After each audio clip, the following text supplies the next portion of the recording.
Welcome to the Midsters Podcast, your podcast for inspiration on being bold and saying yes to making the most out of your midlife.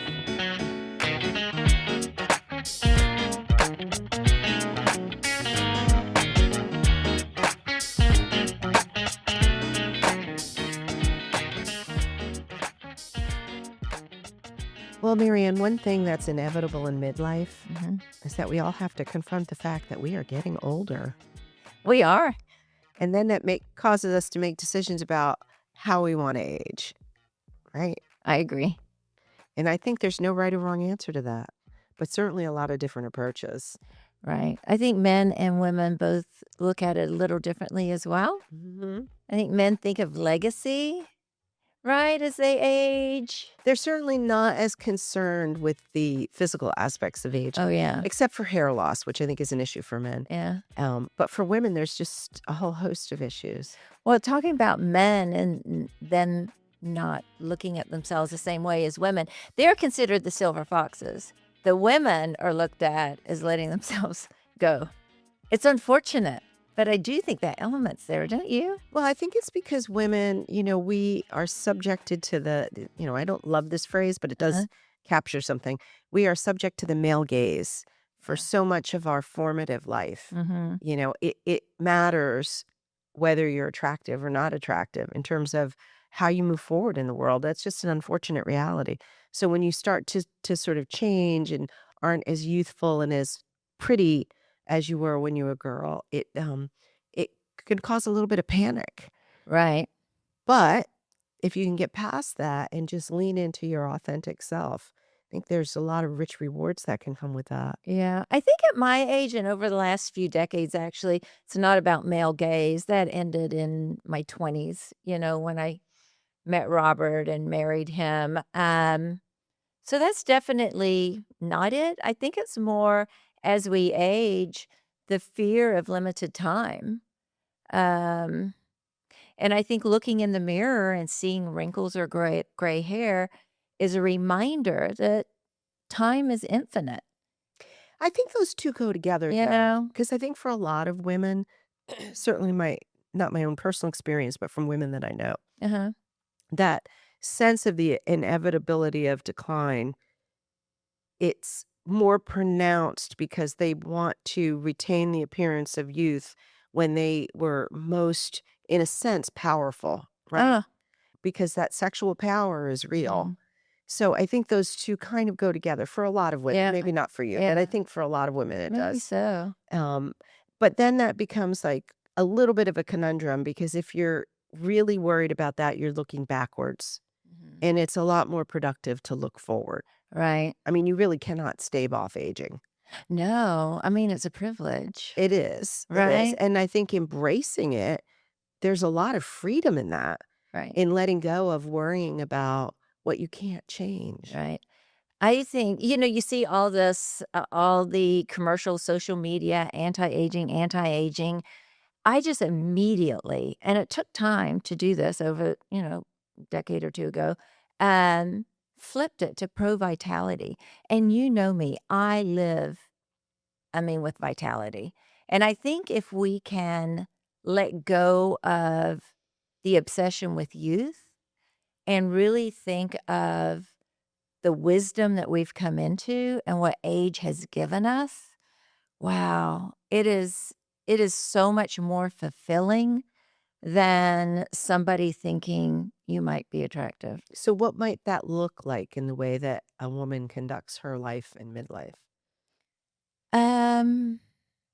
In which way? Are you asking about activities, or are Making you that shift talking in your about mind from anti-aging It was to pretty innate for me, but I think that it takes practice. Like I said, I would think about that and I would deliberately do it, because aging to me makes you kind of think about the end and death, and that's what aging is, right? Mhm. Your your line ends there, but I think that if you can think of pro vitality, it allows you to live those days along that line, embracing all that's good.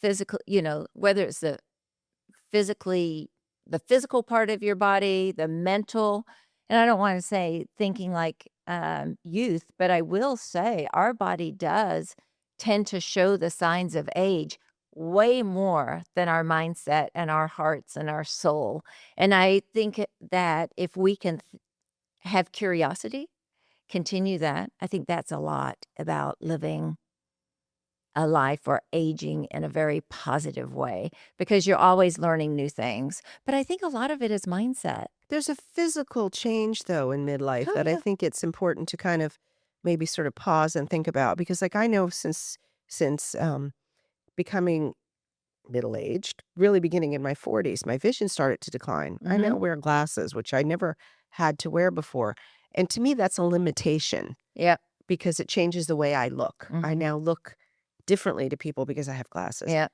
You know, my hair, I've gone through brown hair, blonde hair, now gray hair, um, and just the physical change in the shape of my body. So when I hear you say sort of shift from anti-aging to vitality, actually, what I was thinking was, in terms of those physical changes, embracing them and making them part of the new you. So we were just on a trip with Yep. your cousin, Carol, and I hope she doesn't mind my calling out her name. But one of the things I love about Carol is Carol has a great eyeglasses game. She does. So, one thing for someone who, suddenly is looking at the world through lenses that they Mhm. didn't have before, embrace that. Yep. Make that fun. Right? Find a place where you can get several pairs of glasses in different colors and have them reflect your mood on the day on any given day. Right. And then it becomes not, "Ugh, now I wear glasses, but now I have a new fashion accessory." Yeah. So it's a mindset shift, It right? is. Um, Another piece of that is it actually is the hair. I have a friend who's my age and she decided to dye like she's got a pink streak on one side and a purple streak on the other. We think of that as something young kids do, but, like, you can embrace that when you get Right. older. Yeah. It doesn't It's have true. to just be about No. keeping your hair your natural color going gray. Have fun with it. It's a give and take. So I'll wear glasses. To me, give me glasses, give me gray hair. If the exchange is to have the wisdom, to have the confidence, to know who I am, to be able to realize the quality of relationships in my life are so meaningful that every day is precious. So it is a give and take. But looking at the span of my life, I had such great times in my youth and young. But the things that I've been able to benefit from through time and aging, wow, I think that's a gift. I think aging has so many gifts, and I think that society, unfortunately spotlights the value of skin only, and that is unfortunate. We It is should true. be talking about all these other things, running into women and men that are actually live life of vitality. They're confident, they're strong. They don't get caught up in drama of things. There is so much beauty in that. I think vitality too is like one of those things where it's different when you get older. It doesn't mean that you should try to climb Mount Oh, Everest, not at all. Right. but you can take up a new hobby or a new activity or, just engage in the world and continue to engage. That is important to your mental and emotional health and your acceptance Right. of the process of Yeah. aging. And I agree with you. I think we focus too much on the physical aspects of it. The we that we present to the world instead of what we're presenting to ourselves Right. and who we are inside. We're in a world that is terrified of wrinkles. Yeah, we really are. We really are. And you see that actually in the examples that are out there for us in social media, in print and film media. Mhm. There's a real fear of being old, of getting old, and then you see the rare public figures that embrace it, and they're happy with themselves in Mhm. their own skin. Right. I don't like the wrinkles around my face. I have them around my mouth and so forth. But it's not so much that I don't think it distracts from a woman's beauty. I think for me, it's a reminder that time is passing. And it is, right? All of that is wearing glasses, gray hair. So I think that we do have to really embrace the vitality. Going back to vitality and it not, climbing Mount Everest. I think of my husband Robert, he's getting ready to go to Ohio to learn to build watches from from scratch up. That to me is living a life of vitality. It's doing new things. It's making the best of what you have every day. Some Mhm. people can't be physically vital in the same way as others, but finding other things that do it. And also just saying, and I'm not saying I'm not guilty of falling into the trap of, oh my gosh, I'm just looking so old and ragged. And of course we all do that. But I think we need to say no. We just need to stop the noise and say no. And, you know, I mean, we do see a lot of celebrities today taking it to the extreme. Mhm. And it really does make you just pause for a moment and say, okay, I don't want that. So it's finding in the middle, I think, what you want to accept for yourself. I think, people that do Botox, fillers, facial surgery, if that if they're doing it for themselves and for agency and for the right things and not by approval of society, go for it. If it Mhm. makes you feel better and it slows down the aging process in your mind, then do it. There's no judgment in that to me. It's when it becomes dysmorphia, I think becomes the danger. Yes, and I think there's a fine line there Yeah. that you have to be aware of. I like to think of the aging process a little, there's the expression, "I earned these gray hairs." Mhm. I earned these wrinkles too. Yeah. And so when I look at myself now, I mean, I wish I looked like I did when I was 30. I don't. But all of this is a reminder that I've lived a full life. Yeah. And it's been challenging and stressful and beautiful and, um, memorable and all of that. And all of those memories and all of those challenges and all of the effort is embodied in who I am. Yeah. So I try to not be so much afraid of it, but to view it as a sign of the path that I've been on, Right. you know? They do say once you hit middle age or a certain age in general, I think more women than men, that there is an invisibility Mhm. when someone walks in the room to certain ages. And I think that we, or me, are, should be cognizant of that and find ways, if in fact you want to be visible, what would that look like? And I think I've worked hard. I think you do this too. The visible part of it for me is taking that wisdom and putting myself in groups that can help my community. I think wisdom and age really benefits when you start collaborating in community groups, volunteer work, all of that.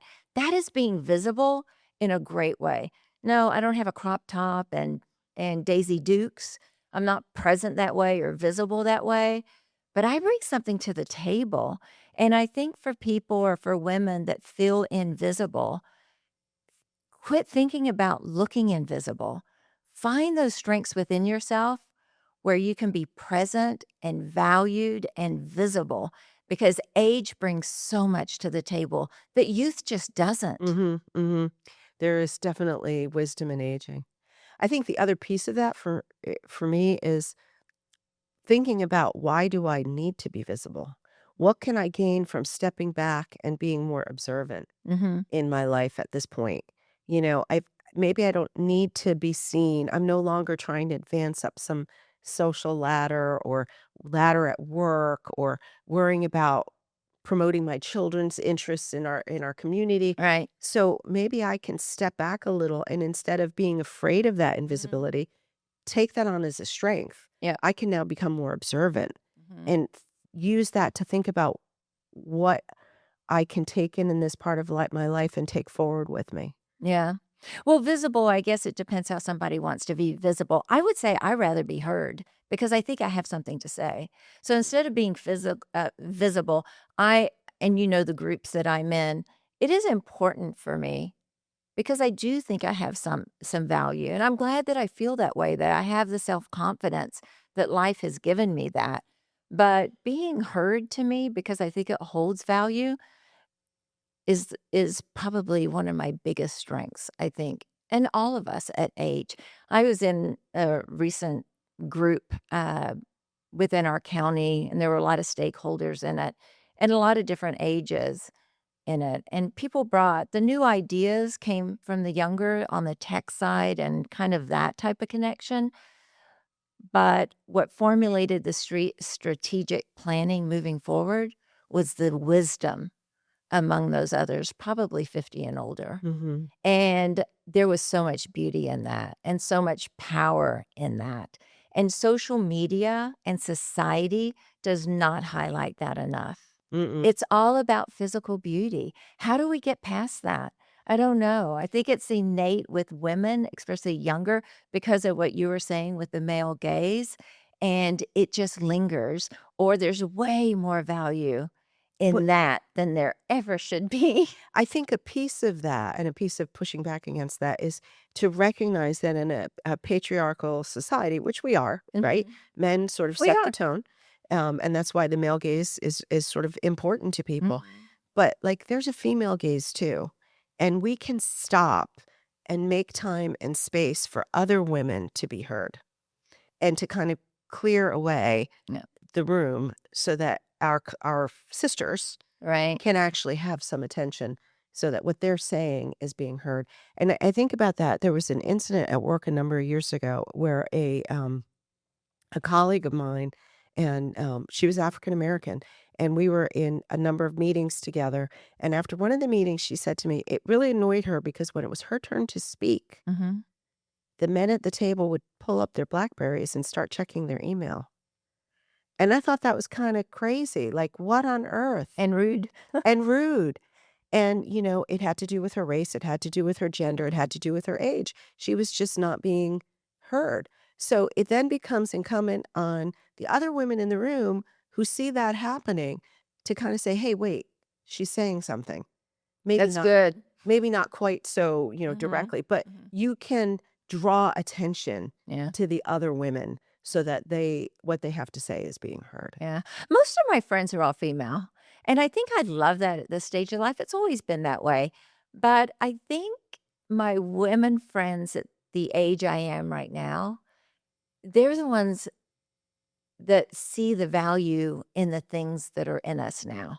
When I was in college, even those female friends, it was all about, oh, you look so cute. Those are great earrings. Look at your outfit. Now it's like, okay, what idea do you have? You know, it's like, what you got for me now? Whether it's an activity, whether it's a book, whether it's an idea. And I value that. So I find myself wanting to be and to collaborate with women because we do see the value outside of the youth Mhm, and the mhm. beauty. We know what it took to get there. It's interesting you say that because one thing I have noticed happening is, we have a lot of couple friends, Mhm. and we'll go out to dinner. And with some of the couples, and I'm not going to name names here, it is very obvious that the men engage in conversation with each other. And some of my women, wife friends Mhm. will try to speak up and will get overrun because the men just keep going, Yeah. especially on political Yeah. conversations. They can really get going. And I have found myself on a number of occasions just sort of shifting and turning and trying to turn the attention to the other woman. Women do that for each other. Yeah. Men Yeah. can tend to keep going Yeah. right down their Yeah. path. I'm way more interested in what a woman has to I am say than a too. Because there's so much more depth, I think. Mhm. We look at the world differently. It's not just like the obvious stream of what's in the newspaper. Right. There's more behind it. Yeah. What advice would you give to individuals aging that may be struggling? Well, I'll go back to what I said a minute ago. Look at, your life is a limited time, and embrace all that that means. So when you're at that point of transition where you no longer look hot, right? Mhm. That's okay. Yeah. Because there's a whole history behind that of things that you've done. And then you can still look forward and say, what can I do with the rest of my life? Right. And you can still be beautiful. You can still care about how you dress. You can embrace the new face that you have. You Mhm. can embrace your gray hair. Mhm. You can color it if you want. Yeah. just kind of be where you are and stop and think, what do I want to be in Right. this moment? Not what do I think society wants me to be, or how will I best be accepted by society? How will I engage with society? Right. It's a different focus. It totally is. And I think that also just thinking about taking care of your body, your mind, and your spirit. And we had somebody from Coco Loco here talking about it. So I think thinking of our skin as like the largest organ, taking care of it, moisturizing it, keeping it out of the sun. If somebody's going to worry about that later, embrace it early. Take care of yourself physically as Mhm. well as emotionally and mentally. And I think that can reflect, right? And how you feel about yourself as well. Also, I love seeing individuals talking about vitality. The ones that I'm not talking about the ones that are like lifting huge weights and all that, but they are trying to keep their body, I don't want to say youthful, but moving. Like they don't want to let go of what their body has been able to do all these years as they age. And so they will continue walking, lifting weights, whatever it might be, playing basketball, pick up, all that kind of stuff. So I think that individuals as well and staying, I don't want to say youthful, but keeping your body as vital, I guess, to That do I go all that. to the drop-in pickleball Yeah. league, and there's a woman who is 89, Mhm. and she plays really good pickleball. Um, does she look 89? She does. That doesn't take away from the fact that she can still play pickleball, Yeah, and she could still beat me, yeah, and I'm, like, 30 years younger than yeah. she is. So or 20 years. Guess it's 20 years. So yes, the focus shifts, I think. If you wanna go to the gym and you wanna work out and you wanna be strong, you wanna care about your bone health, but you're doing those things because you still have 20 years of life left to live and wanna be able to live it fully, Fit for as purpose. opposed to, "I wanna fit in a bikini this summer and look great Mhm. on the beach." Right. And by the way, if you want to wear a bikini on the beach, wear a bikini on Yeah. the beach and don't worry about how it Right, looks. right. Wear it because that's what makes you comfortable. Yeah. I think life also some people have very hard lives. I mean, we've all hit, times in our life that are hard and that wear on us as well. Mhm. So there are individuals where it might take a little bit more because life has changed them in a way that they look at life in a very different way. It's not as positive, and that would be mindset as well, but that would take a little more effort to be able to kind of shed the burdens of what life has thrown them because and I say that when you're in groups and when you meet people, um, you can kind of tell there is a young, spirited version of some people versus you could tell that they've had a hard life. And I feel bad for those individuals. Not that I haven't had hard things, but also I think that that's where mindset, like trying to embrace the good and just almost you can start over. Like you can be curious about things and take care of yourself in a way that might be resilient to those things that you've had happen in your life. And it's about looking forward and not looking back. It is. If you've had a hard road, you still have a road ahead of you, Mhm. and you can take what you can from that. That's the mindset. Yeah, I yeah. mean, that's the mindset piece. And for listeners, people that have had a hard life and they're listening to this and like, you're talking about vitality and all these wonderful things. It's not where I am. Find one thing, one little thing that brings you enjoyment. Hang on to it. Do it as much as you can. Mhm. And then pick another thing and another thing and another thing. And I think that Or even helps. just one thing and stick with it. Yeah. Life doesn't have to be a collection. It Yeah. can be just a purpose. Yeah. And knowing what your purpose is or what your where your interest lies, if that's the thing that motivates you, then embrace that thing. It's not a contest. No, but the little things that can add up are the simplest. Like, I think about my parents in the assisted living, and it's my mother meeting up for coffee or a glass of wine with a friend, Mhm. just slowly adding that in. Life has been hard for her this past year. And so, and I encourage her go out in the garden, even if it's 15 minutes on the property. Just add these little things into your life because they will change your outlook, and you do get to look forward and go back into the garden and see what's happened 24 hours later or meet up with that friend again on Friday. So I think we can do that at any age. But I think, all of us should be, as we age, should be focusing not on how society values us, but how we value ourselves. There's the expression, beauty is only skin deep. Hmm. I think a piece of it is sort of sometimes those phrases actually carry a lot of meaning if you stop and think about them. Beauty is only skin deep. It's what's underneath, beyond the skin. Of course. That's what matters. Yeah. And I've been on this whole diet kick. I've lost like 21 pounds this That's year, wonderful. but I didn't lose it because I want it to be, shapely and fit back Yeah. into the clothes of my youth. I did it for my health. Right. Right? I mean, so it's just a shift in focus. I want my body to last longer. I want to, to live healthfully. So I'm willing to make that change. And the funny thing is, for years, I did try to diet so that I would look better. Yeah. And I was not successful at that. Yeah. It took the health piece to make it more urgent, more Yeah. present. And now I'm really glad that I did that because I feel better. Yeah. So, do things not because of what your external vision to the world is, but because you want to internally feel good. I think that changes with age too. Mhm. Because being fit for purpose is really important. But hopefully, I have 30 more years of my life and I want to enjoy it. We just ice fished, we dog sledded, we snowmobiled, I hiked a mountain in Canada in the snow. Those are the things that I want to continue to do as I age. Having no wrinkles, yeah, no one likes having a bunch of wrinkles because it just, to me, it shows time's passing. But taking care of yourself, mindset, and like you're saying, physically fit as best as you can so you can make most of the years ahead.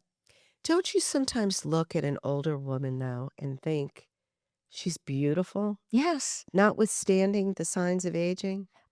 This is such a pivotal moment in my life, this poignant thing that happened to me. I was in college, so I was in my early 20s, or actually I was doing this Baylor program too, for open heart surgery and so forth. So maybe it's, mid 20s. And I remember the show came on called 30 something.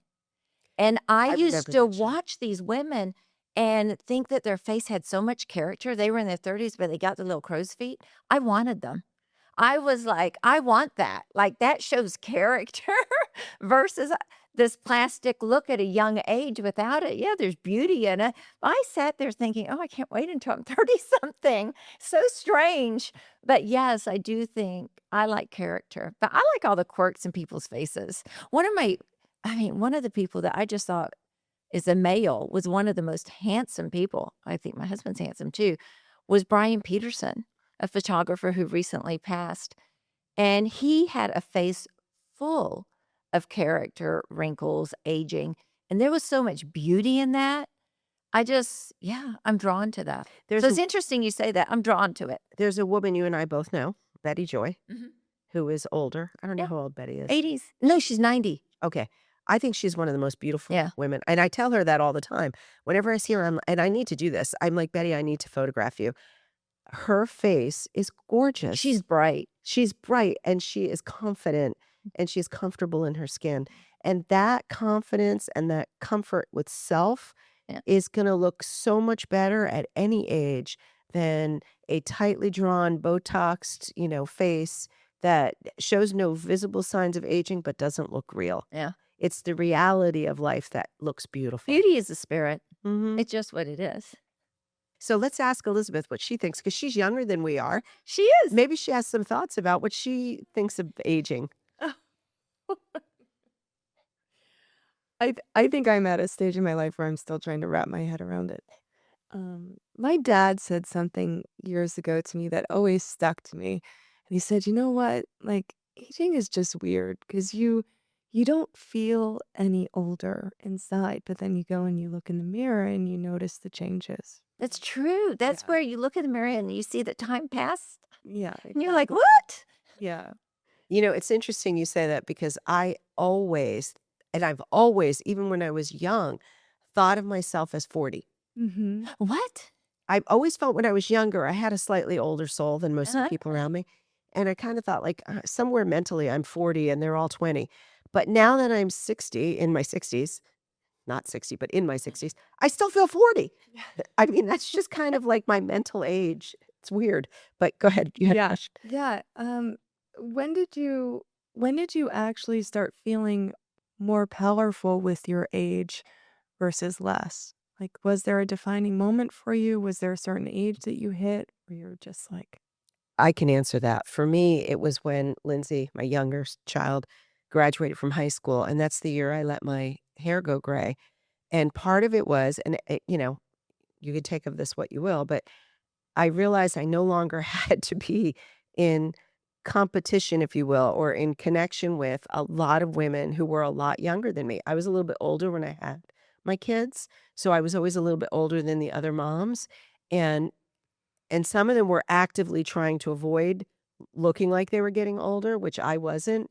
So there was that sort of feeling like you're constantly thinking, do I really look that much older than that woman? But once I got to the point where I didn't have to hang around with that crowd anymore, and I could choose the friends I wanted to be with who more reflected my view about life, that opened up a whole thing for me.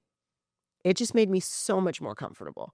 It is really hard, and that's the thing about society, right? Like, the images and the messages that we get from society about how to be as a woman, how to age, those are powerful messages, and they're really hard to deal with. I mean, we make it sound easy, just have a positive outlook and, focus on this and focus on that. I recognize that that is hard, but you can make choices to make it easier for yourself. And part of that is the community that you choose to be part of. Find like-minded women and spend your time with them, and you will feel a whole lot better about being yourself. I would say probably one of the moments that stand out in my mind is when my son was sick. I was in my mid-40s. I had to push against, physicians and medical people telling me that they knew better. At that point, at that age, I realized, "No, I know better. I have the wisdom. I have the strength. I am powerful." I would not have done that at 27 or 28. It took that age, it took that life, it took that determination that I really felt probably that is the time I felt the most powerful in who I was.